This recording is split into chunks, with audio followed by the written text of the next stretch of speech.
한순간에 모든 것이 무너졌습니다. 세상 그 누구보다 다정했던 남편이 제 어머니에게 차마 입에 담지 못할 욕설을 퍼붓고 손을 올렸습니다. 찰싹 소리와 함께 제 완벽했던 세상은 산산조각 났습니다. 그날 저는 평생을 바쳐 쌓아 올린 행복의 성이 한낱 모래성에 불과했다는 걸 깨달았죠. 하지만 지옥의 입구에서 저는 또 다른 길을 보았습니다. 남편이 감히 건드리지 못할 거대한 힘, 그가 평생을 무시했던 제 과거 속에 숨겨져 있던 비밀. 내가 당신을 너무 높이 올려놓았지. 이제 내가 당신을 끌어내릴 차례야. 가장 달콤한 미소로 남편을 배웅하는 아내. 그녀가 손에 쥔 것은 단순한 만년필이 아니었습니다. 그것은 그의 모든 것을 빼앗을 파멸의 열쇠였습니다.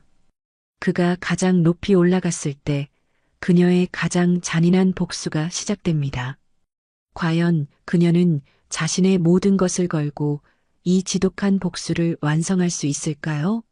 그리고 그녀가 되찾으려 하는 것은 단순한 복수일까요? 아니면 잃어버렸던 자신의 삶 그 자체일까요? 모든 것을 잃고 나서야 시작되는 진짜 이야기. 당신이 알고 있던 이야기는 이제부터 완전히 달라집니다.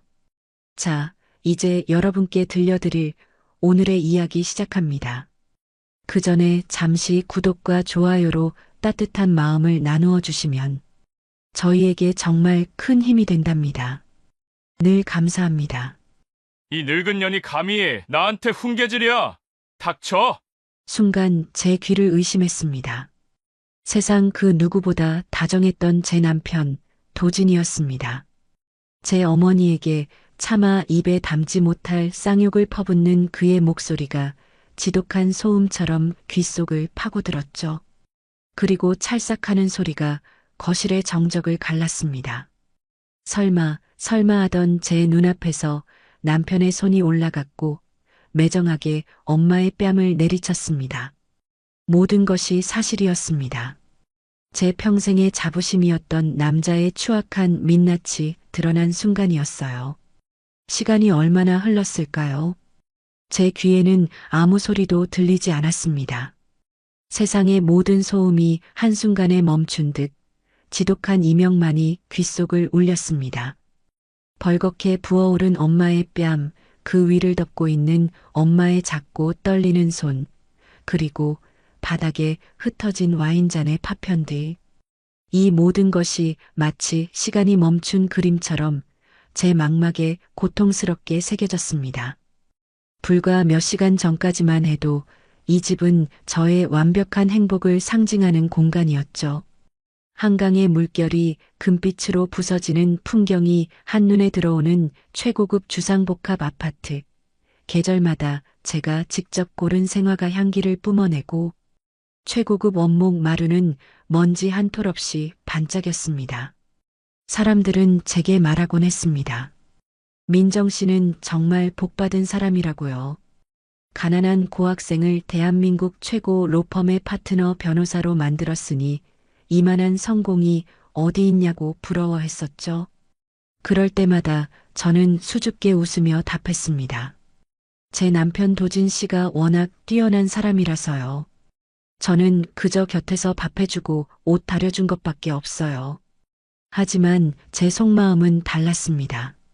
저 남자의 눈부신 성공은 모두 내가 만든 거야라는 강한 자부심이 제 안에 가득했습니다. 그런데 이 완벽한 성을 쌓아 올린 남자가 제 어머니에게 폭력을 휘두르다니요. 그날 제가 평생 지켜온 세상에 금이 가기 시작했습니다. 그 작은 균열이 제 모든 것을 삼켜버릴 거대한 지진의 시작일 줄은 그때는 까맣게 몰랐습니다. 저는 여전히 그 자리에 못 박힌 듯 서서 짐승처럼 씩씩거리는 도진과 영혼이 빠져나간 사람처럼 멍하니 앉아있는 엄마를 번갈아 바라봤습니다. 방금 전까지 저의 천국이었던 이 집이 이제는 지옥의 아가리처럼 느껴졌습니다. 내가 사랑했던 남자는 어디로 사라지고 저 괴물이 내 앞에 서 있는 걸까요? 수십 년의 세월 동안 제가 쌓아 올린 모든 것이 단 한순간에 와르르 무너져 내리고 있었습니다. 제 눈에서 뜨거운 것이 주르륵 흘러내렸지만 그것은 슬픔의 눈물이 아니었습니다. 배신감과 분노, 그리고 제 인생에 대한 처절한 회한이 뒤엉킨 용암보다 더 뜨거운 그 무언가였어요. 그 순간 제 머릿속에서 무언가 툭 하고 끊어지는 소리가 들렸습니다. 도진 씨, 당신 말이 맞아. 내가 당신을 너무 높이 올려놓았지. 이제 내가 당신을 끌어내릴 차례야. 아주 잔인하고 고통스럽게 당신이 감히 내 엄마에게 그랬던 것처럼 바닥에 쏟아진 붉은 와인이 꼭 피처럼 보였습니다. 제가 수십 년간 가꿔온 이 완벽한 가정의 심장에서 흘러나온 피, 그 붉은 액체는 최고급 대리석 바닥의 결을 따라 천천히 그리고 잔인하게 번져나가고 있었습니다. 마치 제 인생에 번져나가는 지독한 얼룩처럼 말이죠. 처음 도진을 만났던 날이 아직도 생생합니다. 22살 풋풋했던 여대생 시절, 저는 법대 도서관에서 밤늦도록 낡은 법전을 파고들던 한 남자의 검고 깊은 눈동자에 사로잡혔었죠. 부유한 집안에서 어려움 없이 자란 저와 달리 그는 지독한 가난 속에서도 결코 좌절하지 않는 굳건한 자존심을 가진 사람이었습니다. 저는 그런 그에게 제 모든 것을 걸기로 결심했어요. 결혼을 결심했을 때 아버지는 불같이 화를 내셨습니다. 가진 것 하나 없는 고학생에게 외동딸을 줄 수 없다며 길길이 날뛰셨죠. 하지만 저는 아버지 앞에 무릎을 꿇고 빌었습니다. 저 사람 아니면 안 돼요. 내가 저 사람을 세상에서 가장 빛나는 남자로 만들겠다고 약속할게요. 결국 제 고집을 꺾지 못한 부모님은 눈물로 결혼을 허락하셨고 그때부터 저의 전쟁 같은 삶이 시작되었습니다. 저는 부모님이 마련해 주신 작은 신혼집을 담보로 대출을 받아 그의 사법고시 뒷바라지를 시작했습니다. 낮에는 백화점에서 판매원으로 일하고 밤에는 식당 주방에서 설거지를 했습니다. 손톱 밑에는 늘 검은 때가 끼어 있었고 발은 퉁퉁 부어 잠 못 이루는 밤이 허다했죠. 그래도 저는 행복했습니다. 새벽녘에 들어와 제 손을 잡고 미안해, 고마워 속삭이는 그의 목소리 하나면 세상 모든 시름이 눈 녹듯 사라졌으니까요. 그렇게 열해 동안 그는 무려 4번의 고배를 마신 끝에 기적처럼 사법고시에 합격했습니다. 합격자 발표가 나던 날 우리는 부둥켜 안고 한참을 울었습니다. 이제 모든 고생이 끝났고 장밋빛 인생이 펼쳐질 거라고 굳게 믿었습니다. 하지만 그것은 또 다른 시작일 뿐이었습니다. 변호사가 되었지만 돈도 인맥도 없는 그에게 사건을 맡기는 사람은 아무도 없었죠. 다시 제가 나섰습니다. 아버지의 회사가 거래하던 로펌에 도진을 꽂아달라고 머리를 조아렸고 친척과 지인들에게 사건을 소개해달라며 낯 뜨거운 부탁도 마다하지 않았습니다. 그는 놀라운 속도로 성장했습니다. 타고난 두뇌와 야망은 날개를 단 듯했고 몇 해 지나지 않아 그는 대형 소송을 연달아 승리로 이끌며 법조계의 스타로 떠올랐습니다. 그가 처음으로 제게 최고급 다이아몬드 목걸이를 사주던 날 저는 목걸이를 받아들고 엉엉 울었습니다. 이제 정말 고생 끝이야, 여보. 당신 덕분에 내가 이런 호사를 다 누린다고. 그는 그런 말 없이 저를 안아주며 말했습니다. 아니, 민정아. 당신 덕분이야. 당신 없었으면 지금의 나도 없었어. 저는 그 말을 평생의 훈장처럼 가슴에 품고 살았습니다. 그의 성공은 곧 저의 성공이었고 그의 기쁨은 저의 기쁨이었습니다. 그가 더 높이 올라갈 수 있도록 저는 그의 발밑에 깔리는 그림자 역할을 기꺼이 자처했습니다. 그런데 언제부터였을까요? 모든 것이 조금씩 삐걱거리기 시작한 것은 어느 날부터인가 그는 제 의견을 귀담아 듣지 않기 시작했습니다. 인테리어를 바꾸거나 가구를 들릴 때도 늘 제게 먼저 의견을 묻던 사람이 이제는 통보하듯 결정했습니다. 이 소파 내가 계약했어. 거실 분위기랑 잘 어울리지? 그의 말에 저는 아무 대답도 할 수 없었습니다. 그가 고른 소파는 이 집과 전혀 어울리지 않는 그저 비싸기만 한 물건이었으니까요. 저는 입을 꾹 다물었습니다. 성공한 남자의 안목에 제가 토를 달 자격이 없다고 생각했기 때문입니다. 또 어느 날은 친정 엄마가 정성껏 담가주신 김치를 보며 그가 무심코 한마디를 툭 던졌습니다. 요즘 세상에 누가 이렇게 촌스럽게 집에서 김치를 담가 먹어. 백화점에 가면 얼마든지 깔끔하고 맛있는 거 파는데. 저는 심장이 쿵 내려앉는 것 같았지만 애써 웃으며 대답했습니다. 그래도 엄마 손맛이 최고죠. 그는 더 이상 아무 말도 하지 않았지만 그의 얼굴에 스친 경멸의 빛을 저는 똑똑히 보았습니다. 그것이 시작이었습니다. 그는 점점 더 저와 친정 식구들을 자신의 성공한 세계와 어울리지 않는 사람들처럼 대하기 시작했습니다. 하지만 저는 애써 외면했습니다. 그럴 리가 없어. 그 사람이 변했을 리가 없다고. 스스로를 세뇌했었죠. 피곤해서 그럴 거야. 너무 높은 곳에 있다 보니 예민해져서 그럴 거야. 필사적으로 그를 이해하려 했었습니다. 그리고 오늘 엄마는 사위 몸보신을 시켜줘야 한다며 직접 지어온 보약을 들고 우리 집을 찾으셨습니다. 마침 주말이라 늦잠을 자고 일어난 도지는 소파에 앉아 신문을 보고 있었죠. 엄마는 환하게 웃으며 그에게 다가가셨습니다. 최서방, 요즘 힘들어 보여서 내가 약 좀 지어왔네. 기운 내야지.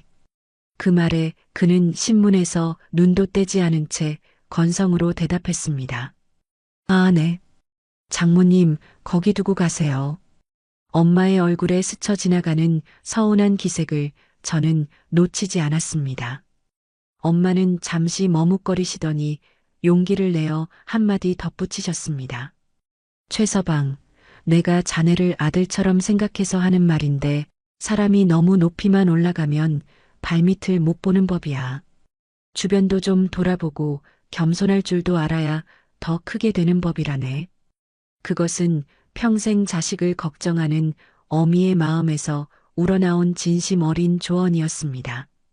하지만 그날따라 유독 기분이 좋지 않았던 남편에게 그 말은 비수처럼 날아와 꽂혔습니다. 와인을 몇 잔 들이켜던 그는 마침내 신문을 구겨 던지며 자리에서 벌떡 일어섰고 제 평생을 지옥으로 밀어넣은 그 끔찍한 말을 내뱉었습니다. 저는 그 자리에 못 박힌 듯 섰습니다. 짐승처럼 씩씩거리는 도진과 영혼이 빠져나간 사람처럼 멍하니 앉아있는 엄마를 번갈아 바라보았어요. 방금 전까지 저의 천국이었던 이 집이 이제는 지옥의 아가리처럼 느껴졌습니다. 아씨, 내가 술 때문에 실수를 했네. 그의 후회 없는 목소리가 정적을 깼습니다. 그의 눈에는 미안함이나 죄책감 따위는 한 점도 없었고 오직 짜증과 자신의 권위가 도전받았다는 것에 대한 불쾌감만이 가득했죠. 장모님도 너무하셨어. 아무리 그래도 사위한테 훈계가 뭐야? 그 말을 듣는 순간 제 안에 마지막으로 남아있던 아주 작은 미련의 끈마저 툭 하고 끊어져 버렸습니다. 저는 천천히 고개를 돌려 그를 바라보았습니다. 이제 제 눈앞에 있는 것은 제가 알던 그가 아니었습니다. 그는 그저 성공이라는 가면을 쓴 추악하고 오만한 괴물일 뿐이었어요. 저는 그에게 한마디도 하지 않았습니다. 대신 멍하니 앉아있는 엄마에게 다가가 조심스럽게 어깨를 감싸 안았습니다. 엄마의 몸은 새의 깃털처럼 가볍고 부서질 듯 가파르게 떨리고 있었어요. 엄마, 괜찮아? 목소리가 나오지 않았습니다. 간신히 쥐어짠 제 목소리는 쇠소리처럼 갈라졌죠.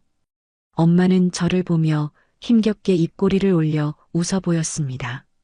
괜찮다는 신호였지만 그 웃음이 제 심장을 더 날카롭게 후벼 팠습니다. 엄마의 눈은 텅 비어 있었죠. 평생을 자식 걱정만 하며 살아온 노모가 아들처럼 믿었던 사위에게 당한 수모와 충격이 그 눈 안에 고스란히 담겨 있었습니다. 나는 괜찮다, 민정아. 최서방이 술이 많이 취해서 그럴 게야. 엄마는 마지막 순간까지도 제 걱정을 하고 있었습니다. 그 말이 제 가슴에 대못을 박았죠. 제가 아니었다면, 제가 저런 짐승 같은 남자를 고집하지 않았더라면, 우리 엄마가 이런 끔찍한 일을 당할 일도 없었을 겁니다. 모든 것이 제 탓이라는 죄책감이 저를 덮쳤습니다. 일어나, 엄마. 집에 가자. 내가 모셔다 드릴게. 저는 엄마를 부축해 일으켰습니다. 그가 제 앞을 가로막고 무릎을 꿇으며 사과했지만 그의 사과에는 단 한 줌의 진심도 담겨 있지 않았습니다. 저는 그를 벌레 보듯 차갑게 쳐다보며 말했습니다. 비켜. 제 목소리는 제가 듣기에도 놀랄 만큼 차갑고 단단했습니다. 저는 엄마를 부축해 현관문으로 향했습니다. 뒤에서 도진이 뭐라고 소리치는 것 같았지만 아무것도 들리지 않았어요. 택시를 잡아 엄마를 태워보내는 마지막 순간까지 저는 아무 말도 하지 못했습니다. 창밖으로 멀어지는 엄마의 모습을 보며 저는 길가에 선 채로 한참을 움직일 수 없었죠. 차가운 밤바람이 제 뺨을 스쳤지만 아무것도 느껴지지 않았습니다. 제 모든 감각이 마비된 것만 같았어요. 얼마 후 저는 다시 그 집, 저의 지옥으로 돌아왔습니다. 현관문을 열고 들어서자 도진은 거실을 서성이다 저를 발견하고는 다가왔습니다. 당신, 이제 들어와. 장모님은 잘 모셔다 드렸어? 내가 정말 미쳤었나 봐. 당신한테 뭐라고 사과해야 할지 모르겠다. 그는 제 손을 잡으려고 했지만 저는 소스라치게 놀라며 그 손을 뿌리쳤습니다. 내 몸에 손대지 마. 그는 제 반응에 당황한 듯 잠시 멈칫하더니 다시 애원하는 목소리로 말했습니다. 민정아, 제발. 내가 다 잘못했어. 응? 한 번만 용서해줘.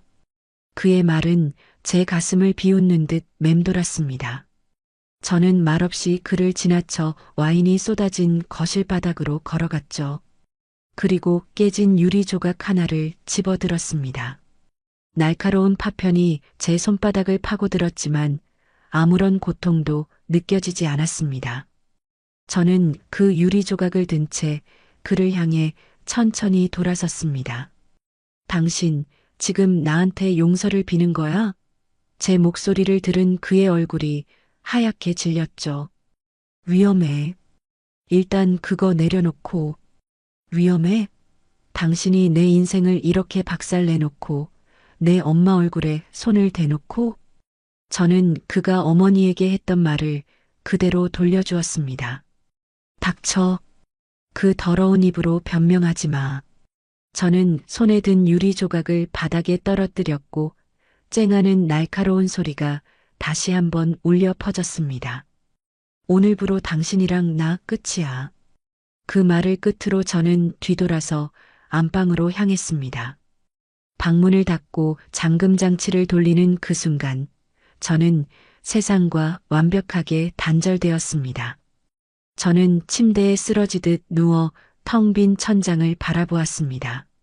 눈물이 흐를 것이라 생각했지만 이상하게도 눈물은 한 방울도 나지 않았습니다. 슬픔이라는 감정은 이미 저 멀리 사라져버렸고 그 자리를 채운 것은 차갑고 단단한 강철 같은 분노뿐이었습니다. 저는 자리에서 일어나 도진의 서재로 들어갔습니다. 그가 자신의 성공을 과시하기 위해 온갖 상패와 기념품들로 가득 채워놓은 공간. 저는 그가 가장 아끼는 트로피 하나를 집어들고 망설임 없이 바닥에 내동댕이 쳤습니다.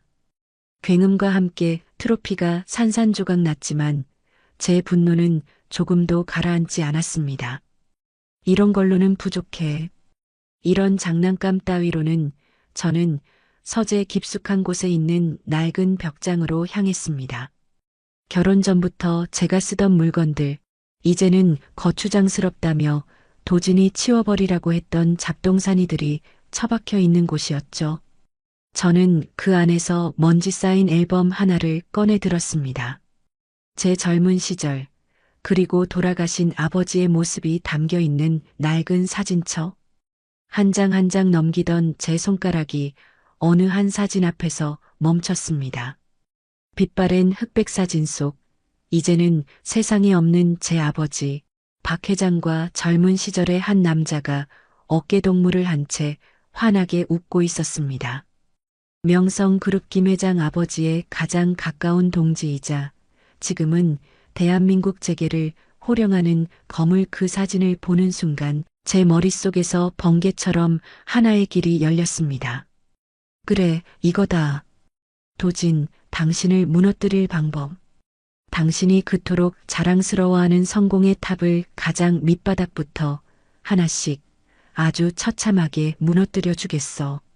저는 앨범을 가슴에 품고 차갑게 웃었습니다.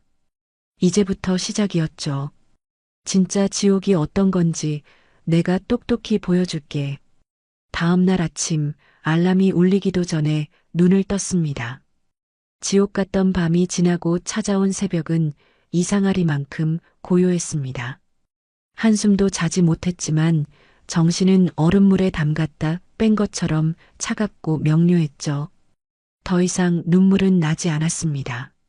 슬픔과 절망이 머물던 제 마음의 모든 방은 이제 차가운 분노와 선명한 목표의식만이 가득 채우고 있었습니다.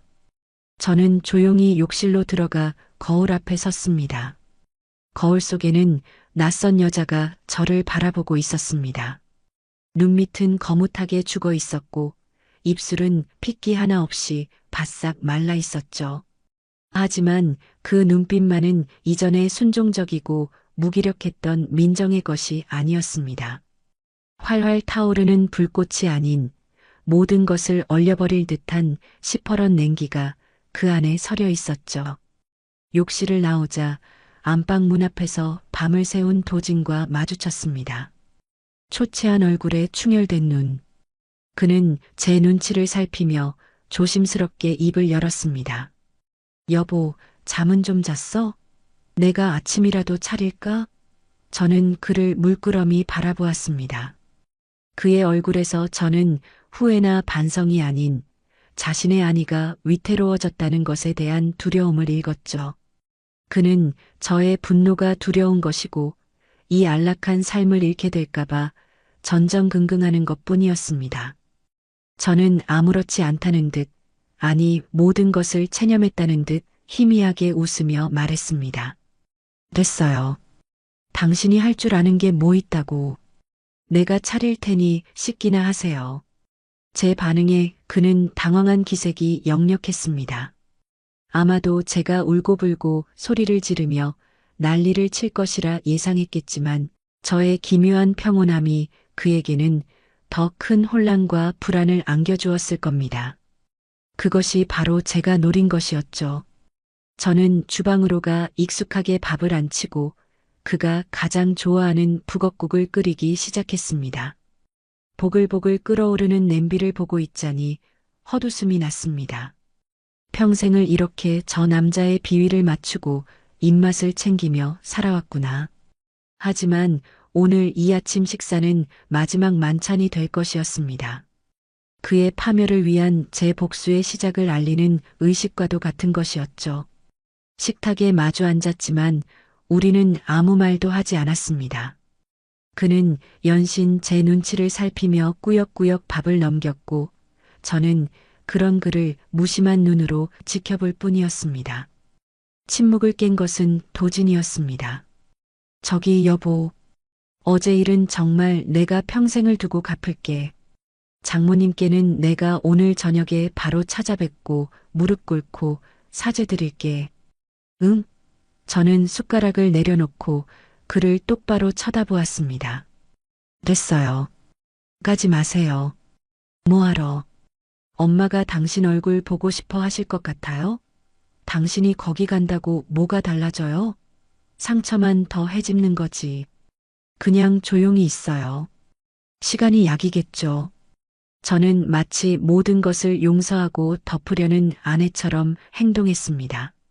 시간이 모든 것을 해결해 줄 거라는 무기력한 말로 그를 안심시켰죠. 그는 제 말의 진짜 의미를 알아챌 만큼 똑똑하지 못했습니다.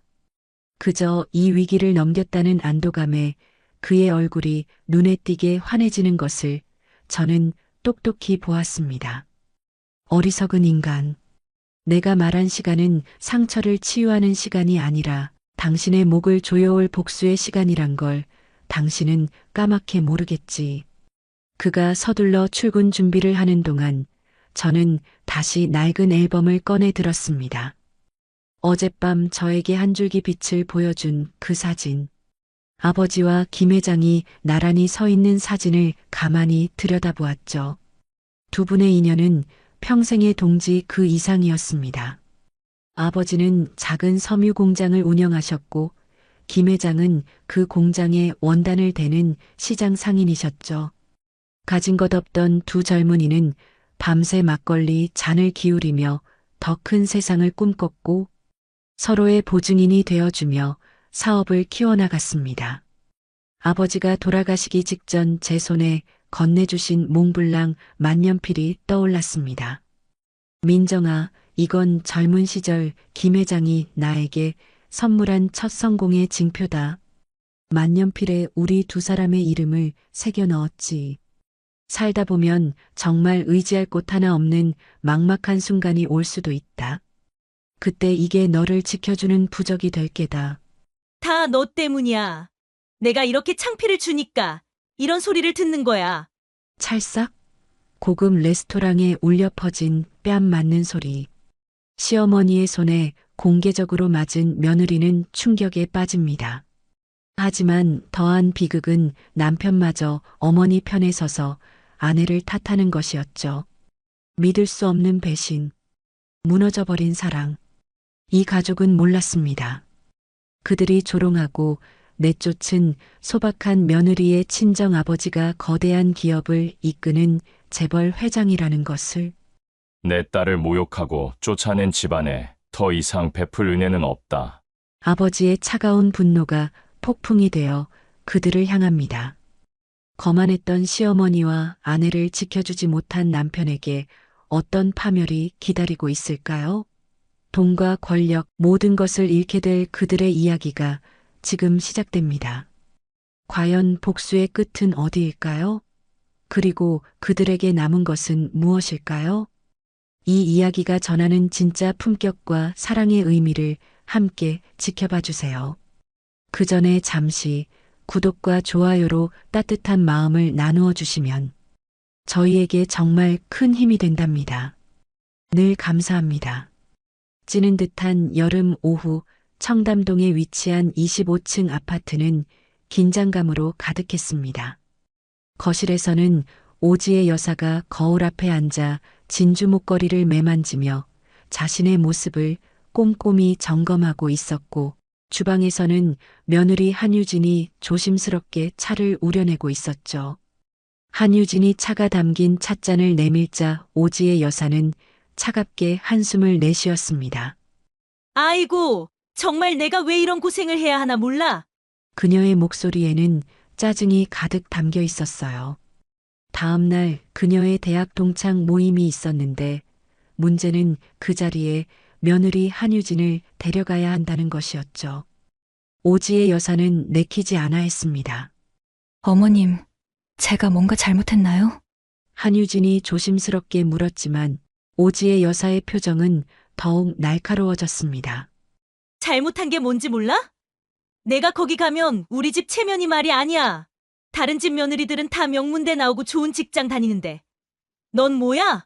결혼한 지 3년이 지났지만 시어머니의 이런 말들은 여전히 한유진의 가슴을 아프게 후벼 팠습니다. 그때 현관문이 열리며 강민준이 들어섰습니다. 어머니, 저 왔습니다. 무슨 일이세요? 민준아, 내가 좀 말해봐. 내가 왜 쟤를 동창 모임에 데려가야 하는 거야? 오지의 여사가 한유진을 가리키며 말하자 강민준은 당황한 표정으로 두 사람을 번갈아 보았습니다. 어머니, 그래도 유진이도 우리 가족인데요. 가족이긴 뭐가 가족이야. 내 친구들 앞에서 창피당하고 싶지 않다고. 오지의 여사의 목소리가 점점 높아졌고 한유진은 눈물이 맺혔지만 꾹 참아냈습니다. 어머님, 저는 안 가도 괜찮습니다. 집에서 기다리고 있을게요. 아니야, 유진아, 너도 가야 해. 강민준이 한유진을 달랬습니다. 어머니, 제발 한 번만 양보해 주세요. 강민준이 오지의 여사를 설득하기 시작했습니다. 하지만 오지의 여사의 표정은 여전히 굳어 있었죠. 정말 체면 깎이는 일이야. 내 친구들이 뭐라고 생각할까? 오지의 여사가 한숨을 내쉬었습니다. 그러면 유진이가 더 예쁘게 꾸미고 가면 어떨까요? 새 옷도 사고요. 강민준의 제안에 오지의 여사는 한참을 고민하더니 마지못해 허락했습니다. 아이고, 정말 그럼 내가 옷부터 골라줄게. 내 마음대로 입고 나가서 우리 집 망신시키면 안 되니까. 강민준은 그제야 안도의 표정을 지었습니다. 하지만 한유진은 오히려 더 걱정스러운 마음이었습니다. 그날 저녁 오지의 여사는 한유진을 불러앉혔습니다. 내일 모임에서 절대로 나서지 마. 물어보면 대답만 하고 괜히 아는 척하다가 무식한 거 들켜서 우리 집 창피 주지 말고. 네, 어머님. 그리고 옷차림도 내가 정해준 대로만 입어. 화장도 진하게 하지 말고. 오지의 여사의 간섭은 끝이 없었습니다. 말투부터 앉는 자세까지 모든 것을 지적했습니다. 특히 내 친구들 앞에서는 조용히 있어. 괜히 말했다가 교양 없는 거 들킬까봐 걱정이야. 한유진은 고개만 끄덕일 뿐이었습니다. 가슴 깊은 곳에서는 서러움이 치밀어 올랐지만 아무것도 할 수 없었죠. 그 시각 강민주는 거실에서 텔레비전을 보며 아무 생각 없는 표정이었습니다. 아내가 어머니에게 힘든 소리를 듣고 있어도 전혀 신경 쓰지 않는 모습이었죠. 평소에도 이런 날들이 많았기 때문입니다. 밤이 깊어갈수록 한유진의 마음은 더욱 무거워졌습니다. 내일 동창 모임에서 과연 무슨 일이 일어날지 그녀는 알 수 없었습니다. 다음 날 오후 2시 롯데 호텔 30층 스카이라운지는 화려한 조명으로 빛나고 있었습니다. 오지의 여사의 대학 동창들이 하나둘 모여들기 시작했고 각자의 며느리들도 함께 자리를 채웠습니다. 오지의 여사는 새하얀 명품 정장을 입고 당당하게 입장했습니다. 그 뒤로 한유진이 조심스럽게 따라왔습니다. 한유진은 시어머니가 골라준 하얀색 원피스를 입고 있었는데 소박하지만 단정한 모습이었죠. 어머, 지혜야, 오랜만이야. 동창 중 한 명인 장미경이 반갑게 인사를 건넸습니다. 그녀 옆에는 명품 가방을 든 며느리가 서 있었죠.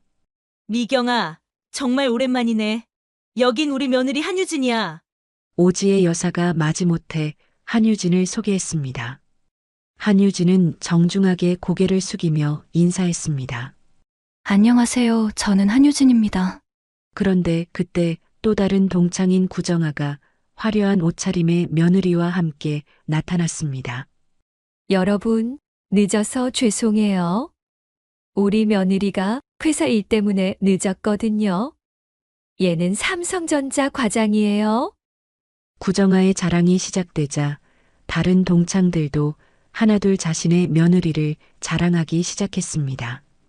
우리 며느리는 연세대 출신이고 지금 현대백화점 본사에서 일하고 있어요. 저희 며느리는 이화여대 나와서 지금 롯데 그룹 계열사 다니고 있거든요. 명문대, 대기업, 명품, 해외 연수까지 화려한 스펙들이 쏟아져 나오자 한유진은 점점 작아지는 기분이 들었습니다. 그런데 한희준 씨는 어느 대학 나오셨어요?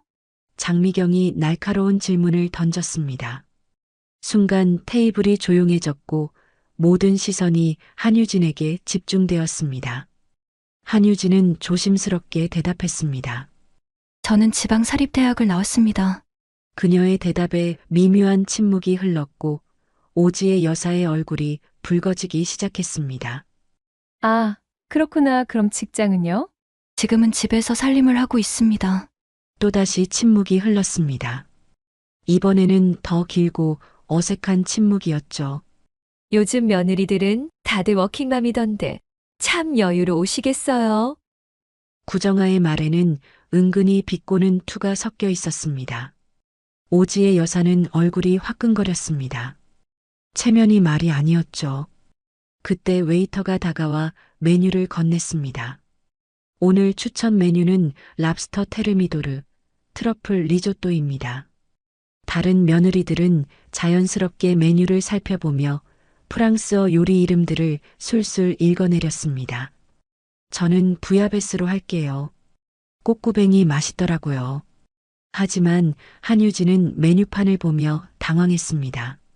생소한 외국어 요리 이름들 뿐이었거든요.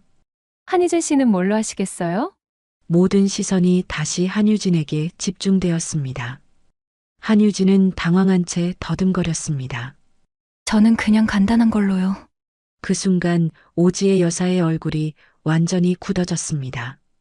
동창들의 시선이 점점 차가워지는 것을 느낄 수 있었거든요. 지혜야, 며느리 교육을 좀 시켜야겠는데. 장미경의 말에 오지의 여사는 주먹을 꽉 쥐었습니다. 친정에서 제대로 못 배워서 그래요. 요즘 집안 교육도 안 하고 시집 보내더라고요. 오지의 여사는 억지로 웃으며 변명했지만 분위기는 이미 얼어붙어 있었습니다. 한유진은 고개를 숙인 채 아무 말도 할 수 없었습니다. 시어머니의 화난 표정이 너무 무서웠기 때문입니다. 그런데 그때 동창 중 한 명인 남혜련이 입꼬리를 올리며 말했습니다. 지혜야, 며느리가 참 순수하네. 요즘 보기 드문 타입이야. 남혜련의 말에는 명백한 비웃는 투가 섞여 있었습니다. 다른 동창들도 키득거리며 웃기 시작했죠. 그러게 말이야. 요즘 같은 세상에 저렇게 순진할 수가 있나? 정말 신기해. 메뉴도 제대로 못 읽고 대학도 어디 나왔는지 모르겠고. 동창들의 말이 점점 노골적으로 변했습니다. 오지의 여사의 얼굴은 점점 빨갛게 달아올랐고 주먹이 부들부들 떨리기 시작했습니다. 남혜련이 더욱 도발적으로 말했습니다. 아, 그런데 지혜야, 너 예전에 우리 앞에서 자랑하지 않았니? 며느리가 얼마나 예쁘고 착하다고? 그때는 그렇게 자랑스러워했는데. 이 말에 오지의 여사의 자존심은 완전히 무너졌습니다. 동창들이 자신을 비웃고 있다는 것을 확실하게 알 수 있었기 때문입니다.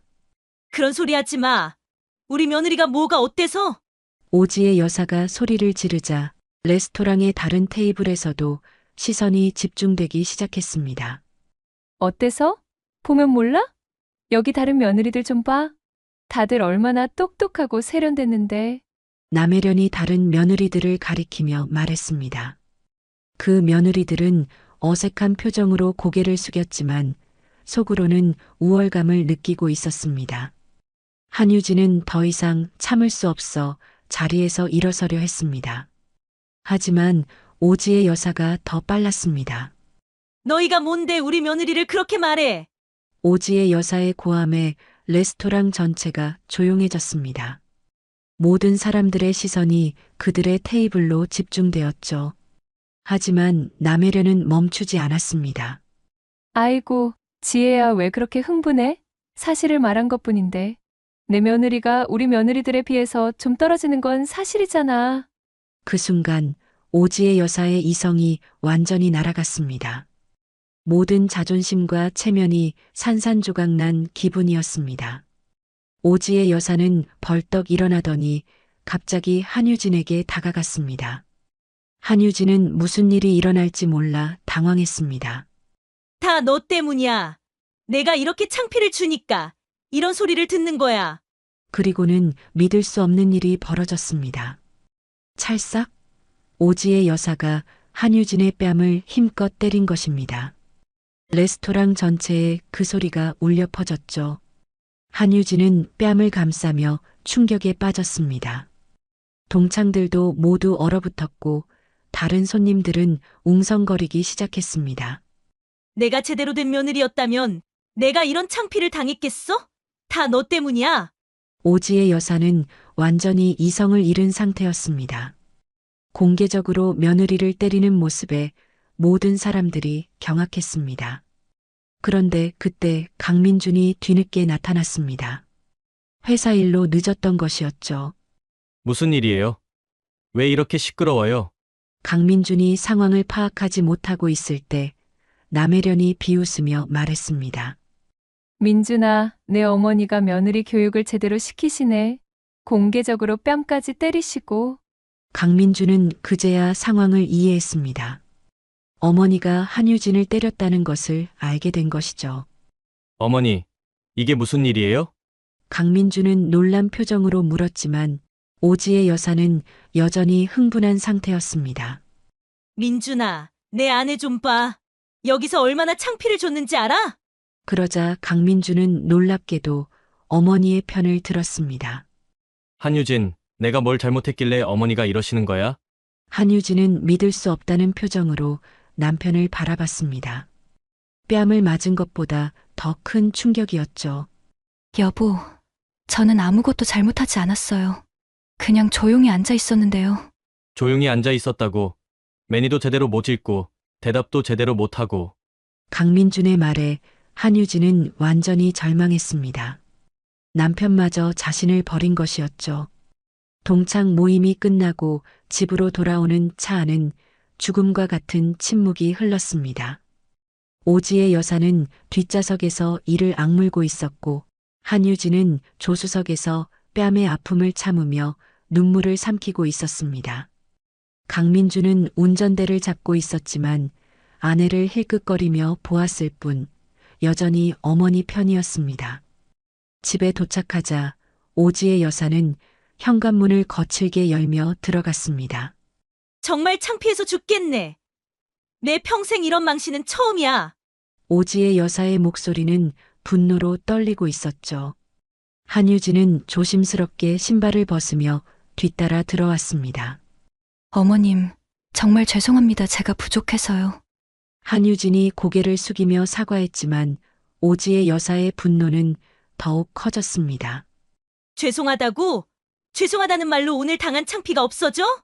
그때 강민준도 들어와 문을 닫았습니다. 어머니, 진정하세요. 이미 지난 일인데요. 지난 일이라고? 민준아, 너도 봤잖아. 내 아내가 얼마나 창피를 줬는지. 오지의 여사는 거실로 가 소파에 털썩 앉았습니다. 그리고는 한유진을 노려보며 말했습니다. 내가 조금이라도 제대로 된 며느리였다면 내가 이런 수모를 당했겠어. 한유진은 서서 고개만 숙이고 있었습니다. 변명할 말도 없었고 무엇보다 시어머니의 분노가 무서웠습니다. 오지의 여사의 분노는 여기서 끝나지 않았습니다. 내 친구들이 뭐라고 생각할까? 며느리 하나 제대로 못 가르친다고 뒤에서 웅성거릴 거야. 어머님, 제가 앞으로 더 잘하겠습니다. 공부도 하고 예의범절도 더 배우고요.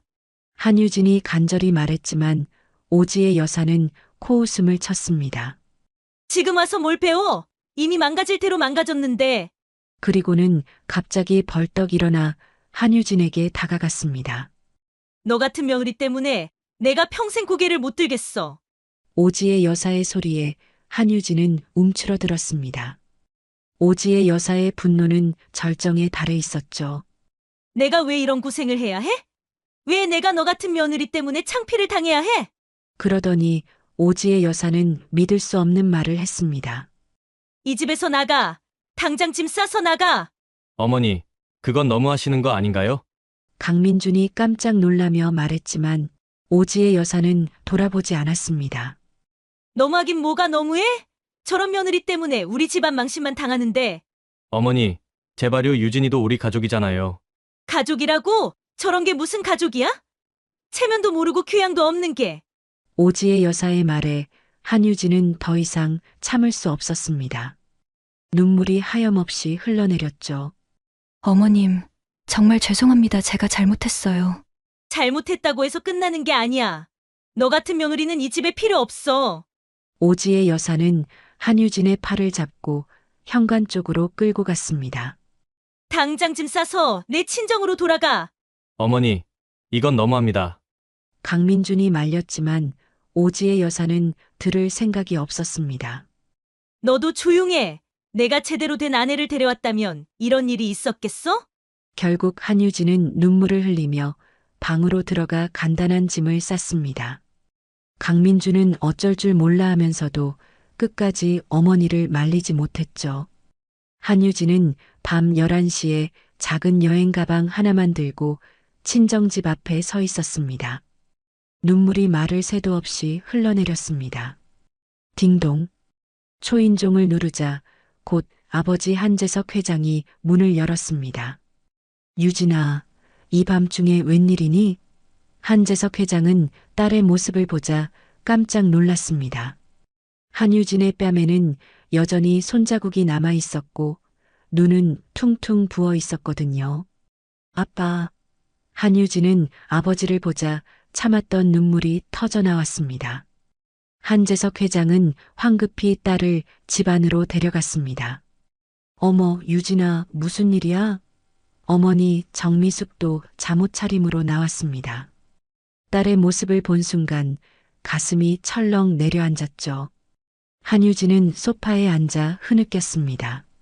한재석 회장은 딸 옆에 앉아 등을 토닥여 주었고 정미숙은 물수건을 가져와 한유진의 얼굴을 닦아주었습니다. 천천히 말해봐. 무슨 일이 있었니? 한재석 회장의 다정한 목소리에 한유진은 조금씩 마음을 열기 시작했습니다. 오늘 있었던 일을 차근차근 설명했습니다. 동창들의 비웃음, 시어머니가 공개적으로 뺨을 때린 일, 그리고 집에서 쫓겨난 일까지 모두 말했죠. 뭐라고? 공개적으로 뺨을 때렸다고? 한재석 회장의 얼굴이 점점 굳어졌습니다. 평소 온화한 성격이었지만 딸이 당한 일을 듣자 분노가 치밀어 올랐습니다. 그것도 모자라 집에서 쫓아냈다고? 네, 아빠. 시어머니가 짐 싸서 나가라고 하셔서요. 강민준도 적극적으로 말리지 않았고요. 정미숙이 딸을 꼭 안아주며 말했습니다. 우리 딸이 뭘 그렇게 잘못했다고 그래. 시어머니가 너무하시네. 하지만 한재석 회장의 반응은 달랐습니다. 그의 눈에서는 차가운 분노가 타오르고 있었죠. 공개적으로 뺨을 때리고 집에서 쫓아내. 한재석 회장이 주먹을 꽉 쥐었습니다.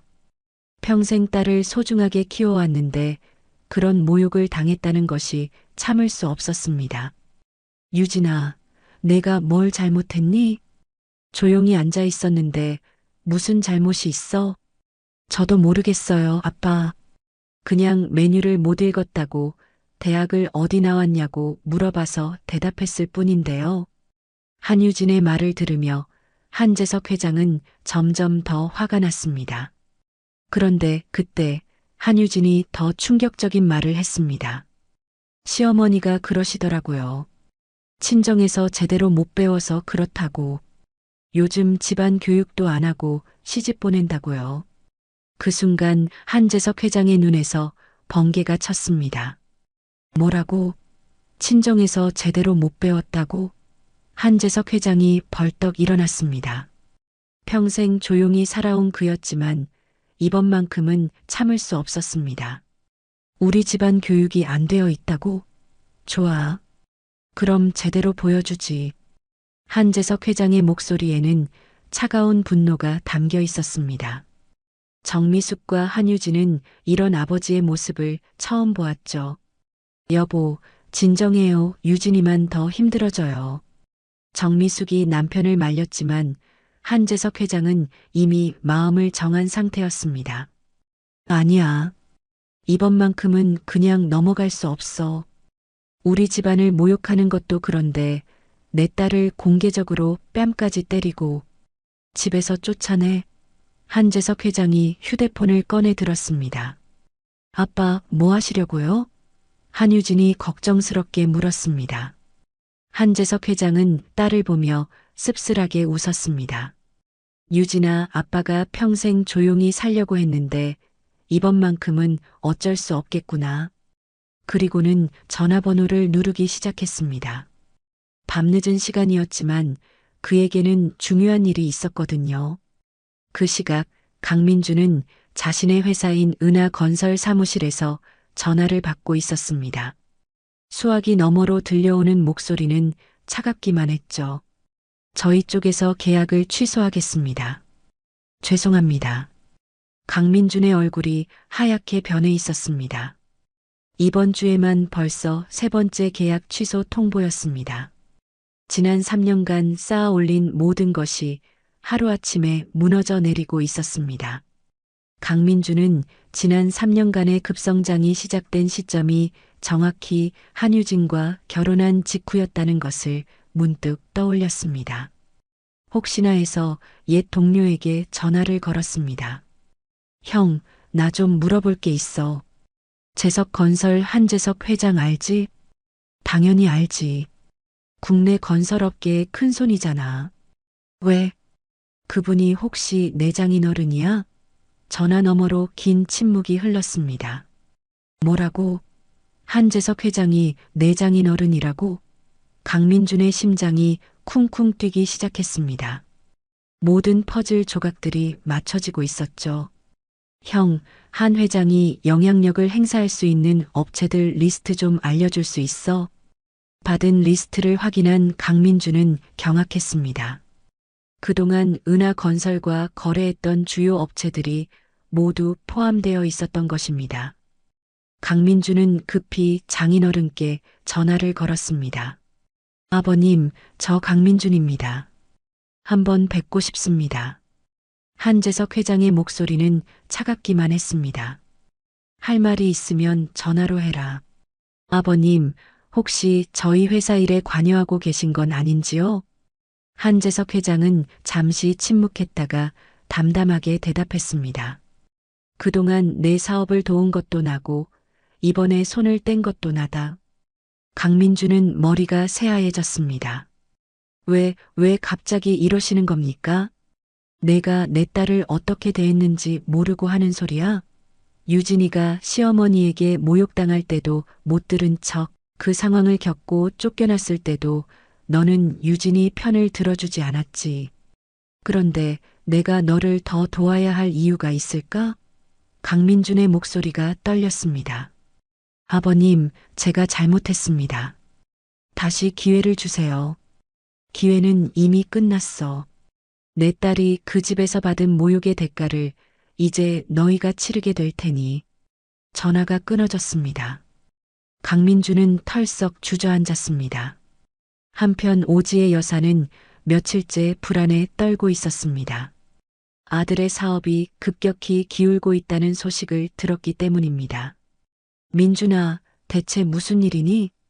회사가 어떻게 된 거야? 강민주는 어머니를 바라보며 괴로운 표정을 지었습니다. 어머니, 한유진 친정아버지가 그동안 우리를 도와주셨었대요. 그런데 한유진을 내쫓은 후로 모든 지원을 끊으셨고요. 오지의 여사의 얼굴이 창백해졌습니다. 뭐라고? 한유진 친정에서 도와줬다고? 네. 장인어른께서 그동안 저희 사업을 뒤에서 지원해 주셨던 겁니다. 오지의 여사는 그제야 자신이 얼마나 큰 실수를 했는지 깨달았습니다. 그 막강한 권력을 가진 사돈을 적으로 돌린 것, 보기에 소박해 보였던 한유진의 친정이 사실은 재벌가였다는 사실을 말입니다. 그런데 내가 그 귀한 며느리를 내쫓았다는 말이냐? 오지의 여사의 다리에 힘이 풀렸습니다. 자신의 허영심과 무시 때문에 가문 전체를 위기에 빠뜨린 것입니다. 민준아, 빨리 한유진한테 가서 사과부터 해. 무릎 꿇고라도 용서를 빌어. 오지의 여사는 절규하듯 말했습니다. 하지만 강민주는 고개를 저었습니다. 이미 늦었어요, 어머니. 한유진이 이혼하겠다고 하네요. 오지의 여사는 그 말을 듣고 그 자리에서 쓰러질 뻔했습니다. 자신의 교만과 편견이 모든 것을 망쳐놓았다는 사실을 뼈저리게 깨달았습니다. 한 달 후 은하건설은 완전히 파산했습니다. 강민준이 그토록 자랑스러워했던 회사 간판이 철거되고 있었습니다. 강민준은 빈 사무실에 홀로 앉아 허망하게 무너져 내린 모든 것을 바라보았습니다. 오지의 여사는 집에서 며칠째 방문을 걸어 잠그고 있었습니다. 동네 사람들의 수군거림과 시선이 견딜 수 없었기 때문입니다. 이제야 한유진이 얼마나 귀한 며느리였는지 깨달았지만 이미 늦은 후회였습니다. 한편 한유진은 아버지의 집에서 조용히 이혼 서류를 정리하고 있었습니다. 한재석 회장이 걱정스러운 눈빛으로 딸을 바라보았습니다. 유진아, 정말 이혼하는 게 맞겠니? 네, 아버지. 이미 마음 정했어요. 한유진의 목소리는 담담했지만 단단했습니다. 더 이상 상처받고 싶지 않았고 자신을 지켜주지 못한 남편에게도 실망했기 때문입니다. 시어머니의 모욕과 무시는 한계를 넘었고 강민준이 자신을 끝까지 보호해주지 못했다는 사실이 가장 큰 상처로 남았습니다. 며칠 후 강민준이 한유진에게 마지막으로 전화를 걸었습니다. 유진아, 내가 정말 잘못했어. 한 번만 더 기회를 줄 수 없을까? 한유진은 잠시 침묵하다가 조용히 대답했습니다. 오빠, 우리 이제 그만해요. 서로 다른 길 가는 게 맞는 것 같아요. 유진아, 제발. 하지만 한유진은 더 이상 흔들리지 않았습니다. 오빠도 새로운 시작하세요. 저도 그럴 거예요. 전화가 끊어졌습니다. 강민주는 그제야 모든 것이 끝났다는 것을 받아들였습니다. 6개월 후 한유진은 아버지 회사에서 새로운 일을 시작했습니다. 건축 디자인 분야에서 자신만의 길을 걸어가며 더 이상 누구에게 눈치 보지 않는 자유로운 삶을 살고 있었죠.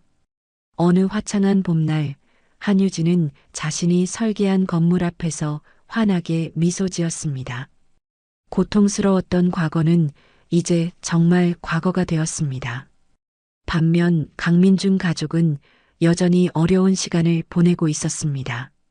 오지의 여사는 자신의 잘못을 뼈저리게 후회하며 지냈고 강민준은 작은 건설업체에서 다시 직장 생활을 시작해야 했습니다. 결국 선한 사람은 상을 받고 악한 행동은 그에 맞는 대가를 치르게 됩니다. 이 이야기는 진정한 인간관계는 서로를 존중하고 사랑하는 마음에서 시작된다는 것을 보여줍니다. 겉모습이나 조건이 아닌 진심으로 대할 때 비로소 행복한 삶이 가능합니다. 이 이야기처럼 진짜 품격은 화려한 겉모습이 아니라 사람을 향한 존중에서 비롯되는 것이고 진정한 사랑은 어려운 순간에 지켜주는 것임을 우리는 다시 한번 깨닫게 됩니다. 늘 귀한 시간을 내어 저희와 함께 해주시는 구독자 여러분, 진심으로 감사드립니다. 오늘 이야기가 여러분의 마음에 작은 울림이 되었기를 바랍니다. 혹시 나누고 싶은 이야기가 있다면 댓글로 마음을 전해주세요. 여러분의 따뜻한 한마디가 저희에게는 큰 힘이 됩니다. 오늘도 함께 해주셔서 감사합니다.